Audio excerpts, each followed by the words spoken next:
Eu acho que hoje em dia, com estas correntes do minimalismo e com o facto das pessoas estarem tão cansadas de perderem tanto tempo nas redes sociais ou com coisas inúteis e não fazerem aquilo que tem que ser feito para a vida delas, o tema de produtividade está cada vez mais em alta.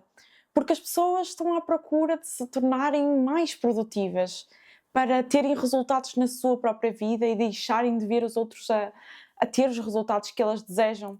Pelo menos foi isso que aconteceu comigo quando eu comecei a interessar-me sobre o que realmente gerava produtividade na minha vida e de que forma eu podia assim construir uma rotina que fosse produtiva e que me permitisse alcançar os meus objetivos.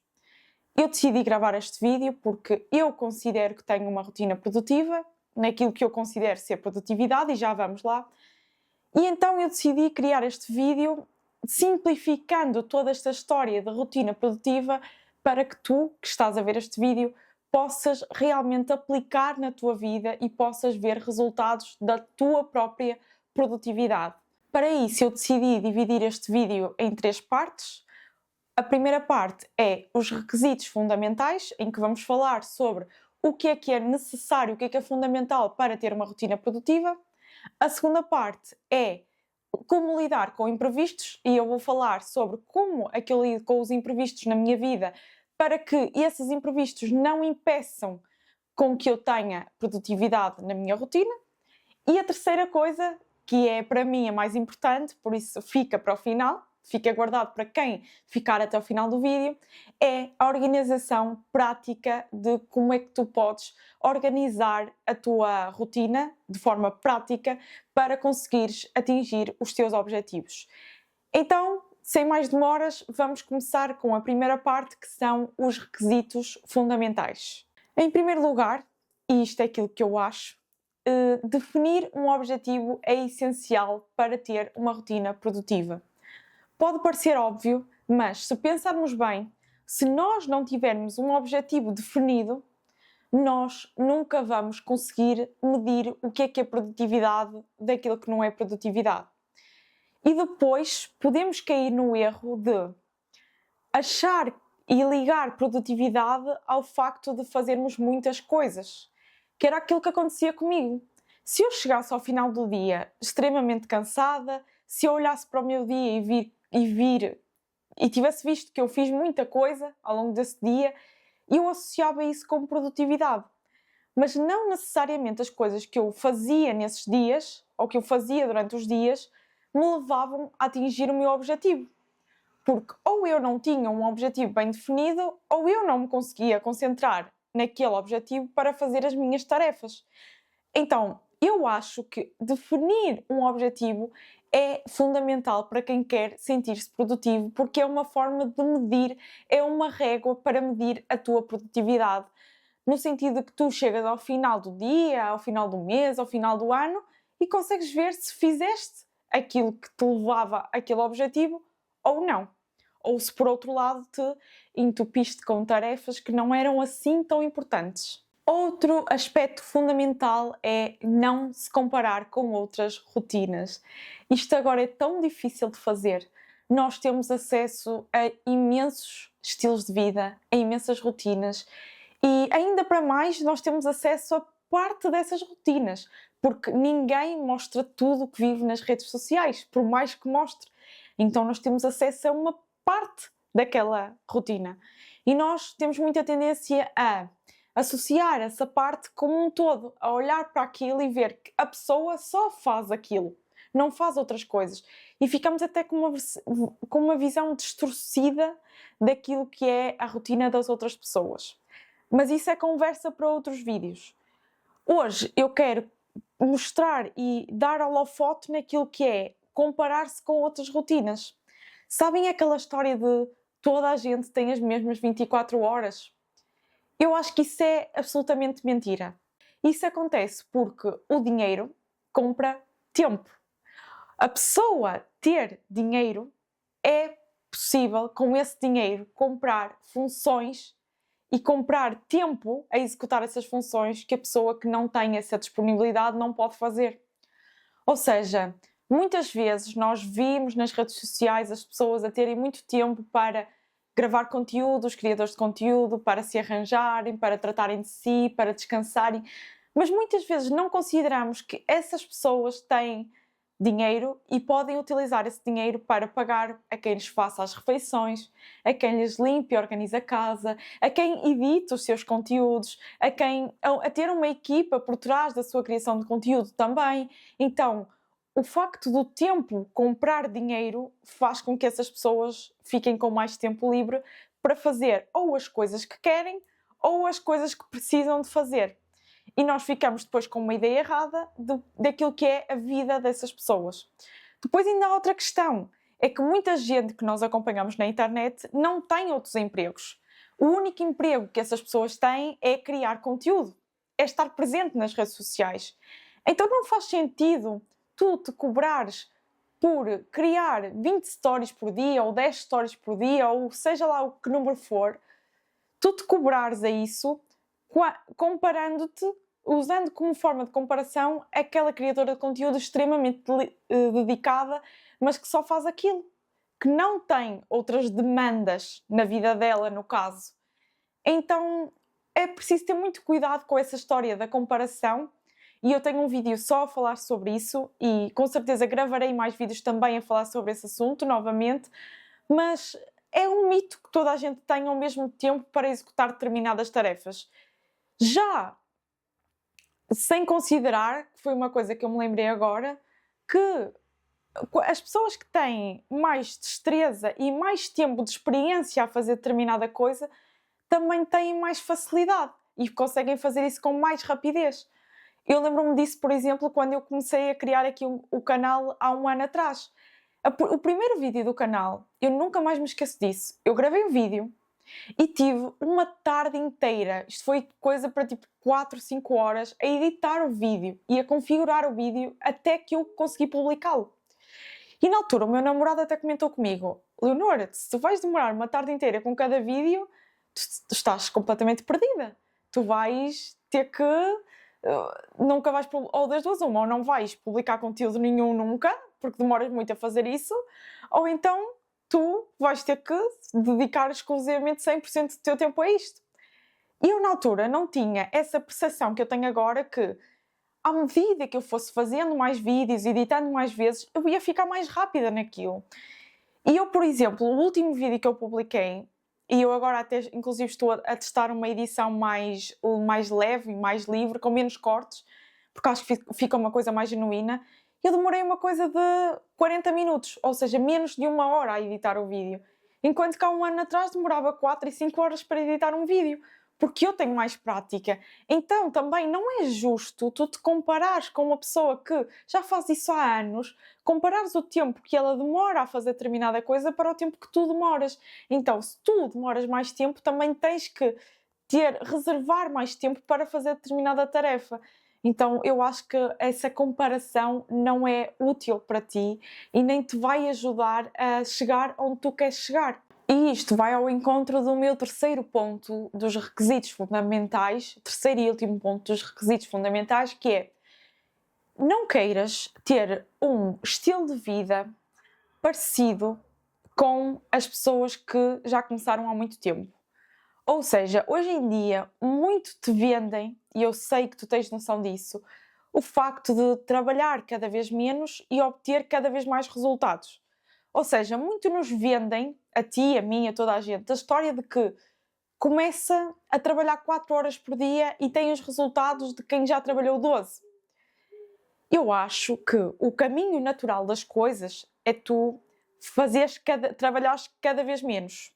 Porque à medida que vais trabalhando e vais obtendo frutos do teu resultado, vais podendo comprar tempo de outras pessoas e vais também podendo ter mais facilidade, ou seja, como eu referi anterior, mais rapidez a executar as tarefas. No entanto, tu não podes querer começar já a trabalhar 4 horas por dia no trabalho que tu desejas ser o teu trabalho a tempo inteiro. Ou seja, se tu desejas que, por exemplo, a criação de conteúdo seja o teu trabalho a tempo inteiro, se tu desejas, por exemplo, viver do digital, tu deves aplicar o esforço nele de um trabalho a tempo inteiro, pelo menos inicialmente. Depois, à medida que tu vais escolhendo os resultados, tu vais ficando mais experiente, tu aí podes começar a preocupar-te em reduzir o teu tempo de trabalho para 4 horas por semana, 4 horas por dia, 4 horas por semana e por aí vai.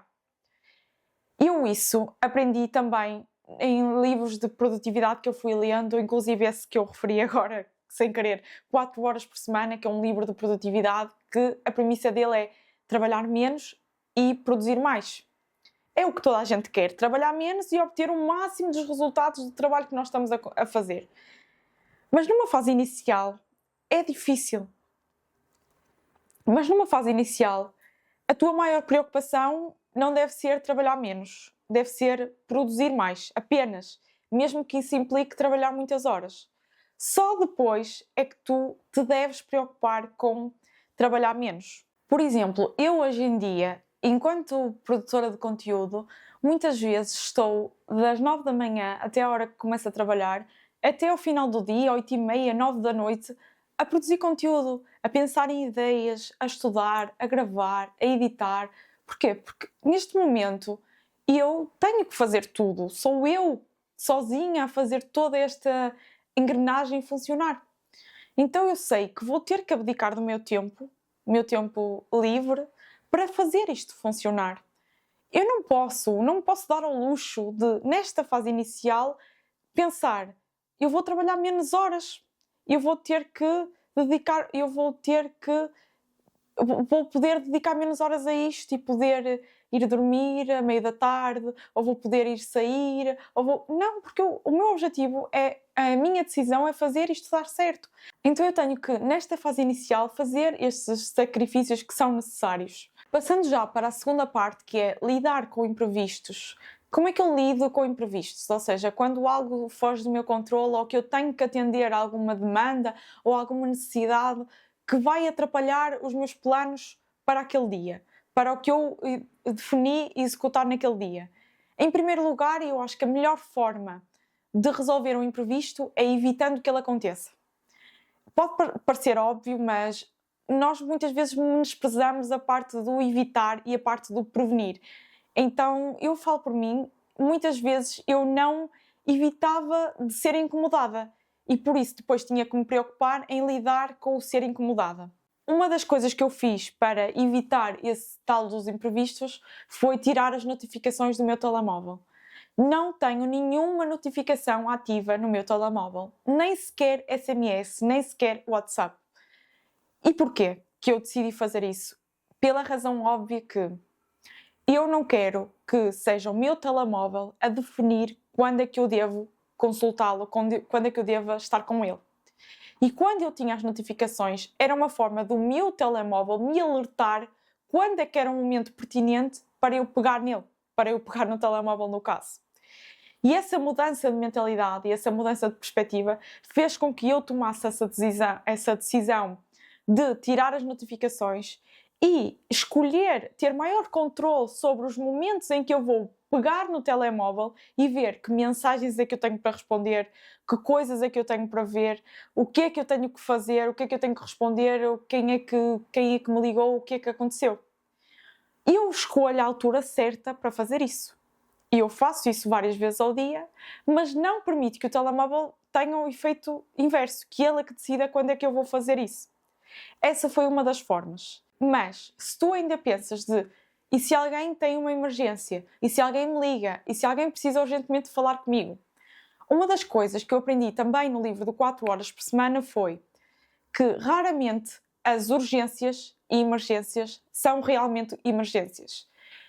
Uma coisa que eu detetei desde que eu tirei as notificações foi que quando eu realmente vejo que a pessoa me ligou ou que me mandou mensagem e vou retomar o contacto e vou devolver o contacto, normalmente ou esse assunto já foi resolvido ou esse assunto, na verdade, não era urgente e pode ser feito muito mais tarde.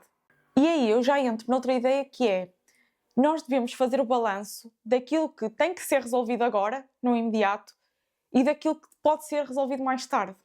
Quando nós paramos para pensar de forma racional, para fazer esse balanço, quase 90% das vezes as coisas podem ser resolvidas mais tarde.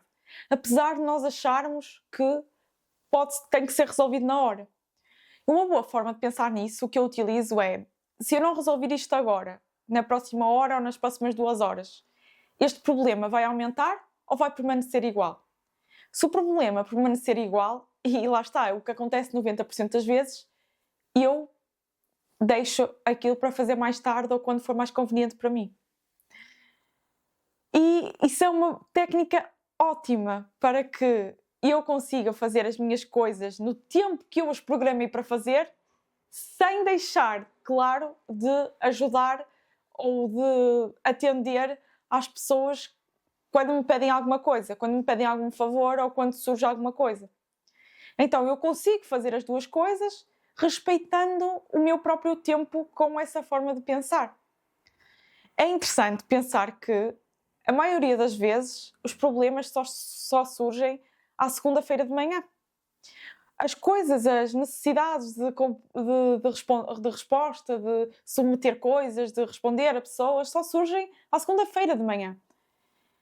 Então, aquele problema ou aquela coisa que surgiu não existia já no domingo ou no sábado. Normalmente as pessoas esperam pela segunda-feira de manhã para resolver os seus problemas. Porquê? Pensem na lógica. Porque querem aproveitar o fim de semana e deixam para segunda-feira resolver aquilo. Não é uma crítica de todo. Mas isso é uma forma, eu acho, de comprovar que a maioria das coisas que nós temos que fazer podem esperar pelo momento certo para serem feitos. Se podem esperar o fim de semana, também podem esperar umas horas no caso, seja aquilo que for. E é assim que eu lido com os imprevistos na minha vida.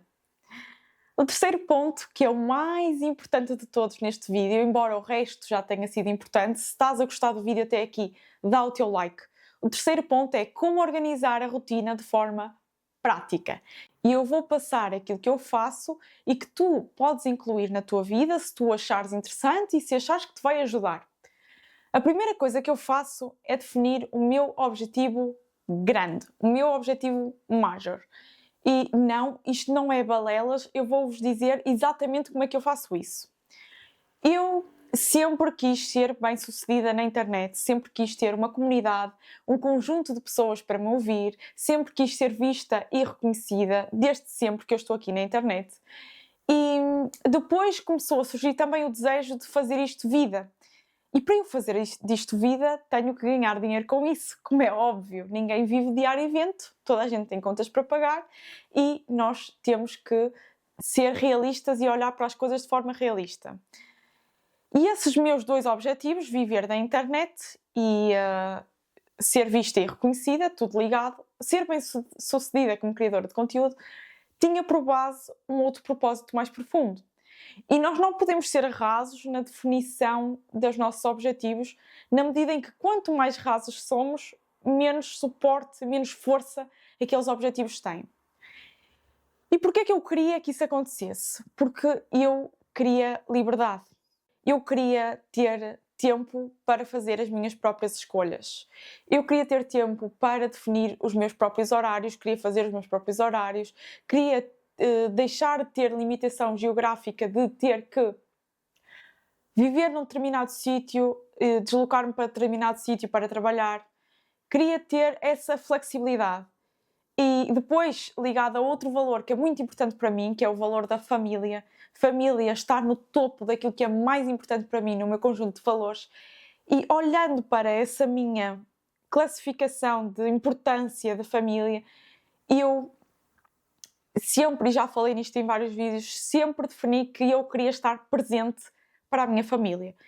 E o digital, e trabalhar com o digital, é uma forma de tu poderes fazer isso. No caso, eu poder fazer isso, porque eu posso gerar valor para o mundo, com isso ganhar dinheiro e com isso também estar presente para a minha família, definindo os meus horários e definindo quando é que eu posso, quando é que eu vou ou não vou trabalhar, no caso. E esse é o meu objetivo principal e tem um propósito por trás desse objetivo. Então, quando tu pensas que queres começar a criar conteúdo na internet, tu tens que pensar qual é o propósito por trás desse objetivo.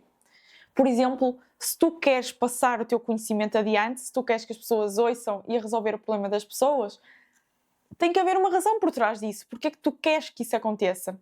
talvez porque achas que dentro da tua área profissional há muita desinformação e tu queres ser vista como uma voz credível que realmente ajuda as pessoas e com isso também tirares reconhecimento para ti própria. Tu queres criar conteúdo porque achas que é uma forma de tu teres, que achas que é uma forma de tu, como eu, teres uma fonte de rendimento. Queres criar conteúdo porque tu queres mostrar o teu trabalho, expandir as tuas possibilidades. Porquê é que tu queres fazer isso? Porquê é que tu queres mostrar o teu trabalho? Porquê é que tu queres expandir essas possibilidades através da internet? São essas respostas que tu deves dar no teu objetivo principal. Defines o teu objetivo principal e defines qual é aquilo que está por trás dele. O que é que tu realmente desejas com aquele objetivo? Depois, definir um objetivo anual. Eu já vou desmistificar aqui esta ideia de objetivo anual. Eu acho que há anos de colheita, há anos de plantar, há anos de aprender. Eu acho que anos diferentes podem ter diferentes propósitos. Nós não temos que começar um ano e acabar um ano nos primeiros meses plantar, nos segundos meses colher. Eu acho que há anos específicos para cada coisa. E pensando nisso, acho que nós às vezes temos anos extremamente dolorosos, que nós olhamos para trás e vemos este foi um ano difícil, este é um ano que não teve coisa boa, mas muitas vezes o propósito daquele ano foi um ano de aprendizagem, foi um ano de lidar com coisas duras, com coisas difíceis, para que no ano seguinte tu já tenhas aquela carapaça para poder contornar as coisas com maior facilidade. Então um ano difícil também é um ano de preparação. E eu acho que, embora nós não tenhamos 100% de controle de como as coisas vão suceder, nós podemos ter uma visão mais ou menos definida daquilo que vai ser o nosso ano. Eu vou dar um exemplo no meu. O ano de 2024 foi um ano em que eu me senti extremamente perdida. Foi um ano em que eu tentei várias coisas, muitas coisas não tive resultado, foi um ano em que eu me frustrei muito, foi um ano em que eu também já tive a oportunidade de partilhar aqui em vídeo. Quando eu fiz 26 anos, foi um período que é no final do ano, eu faço anos no final do ano. Foi muito doloroso para mim essa fase, porque eu pensei que não evolui nada naquele ano, não estou a aproveitar a minha vida. E sabem que quando eu faço aniversário é sempre uma altura muito introspectiva para mim, de olhar e ver o que é que eu aprendi, que eu sei agora com 26 que não sabia quando tinha 25. E eu olhei e a minha vida estava exatamente da mesma forma, embora eu tivesse concretizado muitas coisas e o meu canal do YouTube é uma delas. Eu achava que já tinha entrado numa fase em que estava muito na minha zona de conforto, estava muito no meu piloto automático e isso causou-me grande sofrimento, porque eu sou uma pessoa que gosta de estar a inovar, a aprender, a desafiar-me e isso estava-me a causar enorme angústia. E dessa forma eu olhei para 2024 como um ano em que eu, de certa forma, fiquei muito ali no limbo. E por causa disso, eu defini que 2025 ia ser um ano de muitos desafios. Um ano em que eu ia desafiar-me, em que eu ia colocar-me para jogo, em que eu ia plantar e que poderia, por isso, ser um ano de extremo trabalho com pouco resultado. Poderia ser um ano em que eu vou plantar e que apenas vou colher em 2026 ou nos anos seguintes. Mas que eu estou disposta a isso. Então 2025 é um ano que está programado, na minha ideia, plantar e colocar o esforço. E da mesma forma que eu defini o ano 2025 dessa forma, tu também deves olhar para a tua vida no geral e pensar o que é que vais definir. Ainda estamos no início do ano 2025, eu não sei quando é que tu estás a ver este vídeo, mas o que é que tu vais definir para o teu ano de 2025? Vai ser um ano de aprendizagens em que tu queres aumentar a tua bagagem de conhecimento para que com esse conhecimento possas aplicar e sair do lugar? Vai ser um ano em que tu já tens os conhecimentos, no caso, como é o meu caso, em que tu vais colocar o trabalho para a frente, um ano em que tu vais colocar a mão na massa. Vai ser um ano em que tu já colocaste a mão na massa e que agora estás preparada para colher os resultados. Em que fase em que tu estás? Qual vai ser a definição do teu 2025? Eu acho que é interessante tu definires isso e eu sei que este é um vídeo sobre rotina e produtividade, mas fiquem comigo que isto vai fazer sentido. Mas é importante tu definires o teu objetivo geral para o teu ano. definindo um objetivo geral para o teu ano, tu já tens maior consciência daquilo que poderá ser o objetivo para cada mês. Eu já tenho muito bem definido aquilo que quero fazer com cada um dos meses. Este mês de março, por exemplo, vai ser um mês de extremo a extremo trabalho e extremo plantar. É um mês em que eu literalmente, eu fiz isso em minha casa no outro dia, decidi plantar novas plantas e decidi ter a paciência de plantar e aguardar que os resultados demorem a chegar e que só apareçam muito mais lá na frente. Então o mês de março vai ser um mês em que eu vou tirar os projetos do papel e colocar o esforço à frente, em que eu vou dar o corpo às balas. E por isso vai ser um mês em que eu vou produzir muito conteúdo exclusivo e muito conteúdo de valor, pelo menos eu espero que assim o seja. Se tu estás interessada em obter uma fatia desse conteúdo e aproveitar esse conteúdo de valor que eu estou a colocar no mundo, entra no grupo do WhatsApp que eu vou deixar na descrição. Eu lancei um livro sobre a mentalidade para criadores de conteúdo que se chama Sem Medo de Criar. Transforma a tua mentalidade. E é um livro muito simples de ler, é um livro que, com menos de 50 páginas, é um livro digital que também tem em formato de audiobook, que eu deixei disponível nesse grupo do WhatsApp. Se não quiseres entrar no grupo e quiseres ter acesso ao livro na mesma, podes aceder ao livro através do formulário que eu te vou deixar também para preencher e esse livro vai-te ser enviado. Mas estar nesse grupo do WhatsApp pode ser muito interessante para ti, porque não só terás acesso a esse livro, como também vais ter acesso a aulas secretas, exclusivas e gratuitas, que é o que toda a gente quer. Por isso, inscreve-te no grupo do WhatsApp para teres não só acesso a esse conteúdo, mas também teres acesso a muitos outros que vão surgir no futuro. Sem me desviar aqui deste assunto, o mês de março vai ser um mês que eu vou produzir muito conteúdo, que eu vou colocar muito conteúdo disponível para que outras pessoas e outros criadores de conteúdo possam começar a ter voz aqui na internet, para que profissionais possam realmente poder começar a criar conteúdo na internet, e esse é o meu objetivo para o mês de março.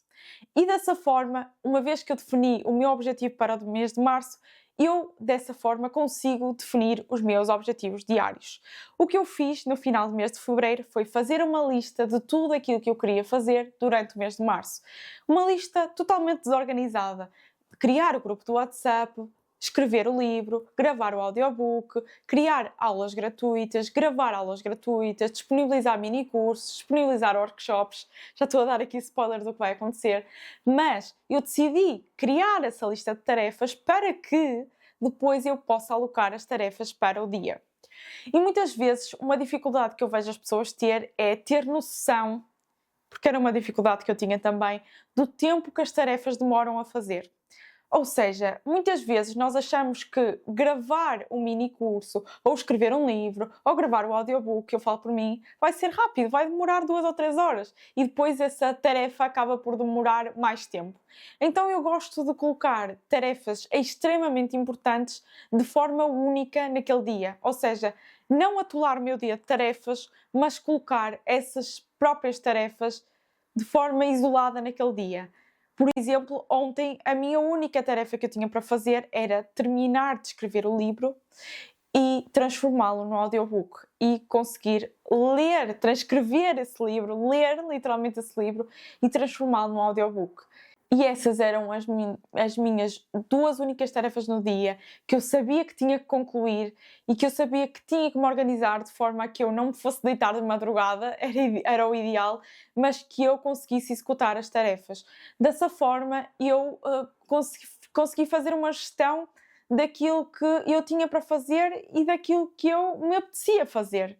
Ou seja, para vocês terem uma ideia, eu gravei 8 capítulos desse livro. Esse livro tem 10 capítulos. Eu gravei 8 e ao 8º capítulo, como já me doía tanto a voz, como eu já me sentia tão cansada, eu decidi aproveitar as 2 horas que se seguiam para ir ver o desfile de carnaval. Isto às 4 horas da tarde. O desfile de carnaval que passava aqui na minha rua. Eu decidi fazer isso porque era uma forma de eu descansar, porque eu já sentia que já estava a ter alguma dificuldade em fazer, já não estava na minha produtividade máxima, mas ao mesmo tempo eu tinha definido que eu tinha uma margem pequena, uma margem para ir ver o desfile, mas depois tinha que voltar para gravar os outros capítulos, porque era o meu objetivo do dia. Então, quando tu começas a ter uma visão clara daquilo que tens que executar no dia, e não, lá está, não precisa de ser muitas tarefas, tu podes fazer essa gestão de forma mais consciente, de forma mais intencional. Intencional é uma palavra que eu gosto. Porque tu sabes que tu podes ir ver aquele filme naquela altura, está tudo ok, mas que tu ainda não completaste a tua tarefa. Ou seja, isso pode significar que vais estar até mais tarde a fazer a tua tarefa. Ou tu pensas, não, eu agora ainda estou com energia para executar isto, então eu não vou cobrar a minha produtividade a meio, eu vou terminar isso e só no final do dia é que eu vou ver uma série ou fazer alguma coisa. No meu caso, o desfile era aquela hora específica e eu medi os prós e contras e vi, só me faltam mais 2 capítulos, ok? Eu consigo gravar estes 2 capítulos quando regressar, então eu vou ver o desfile. Então, quando tu tens os objetivos definidos, mais uma vez, tu consegues fazer essa gestão de forma mais eficaz. Eu acho que neste vídeo acabei por revelar a forma com que eu organizo a minha rotina e de que forma que eu penso a minha própria produtividade.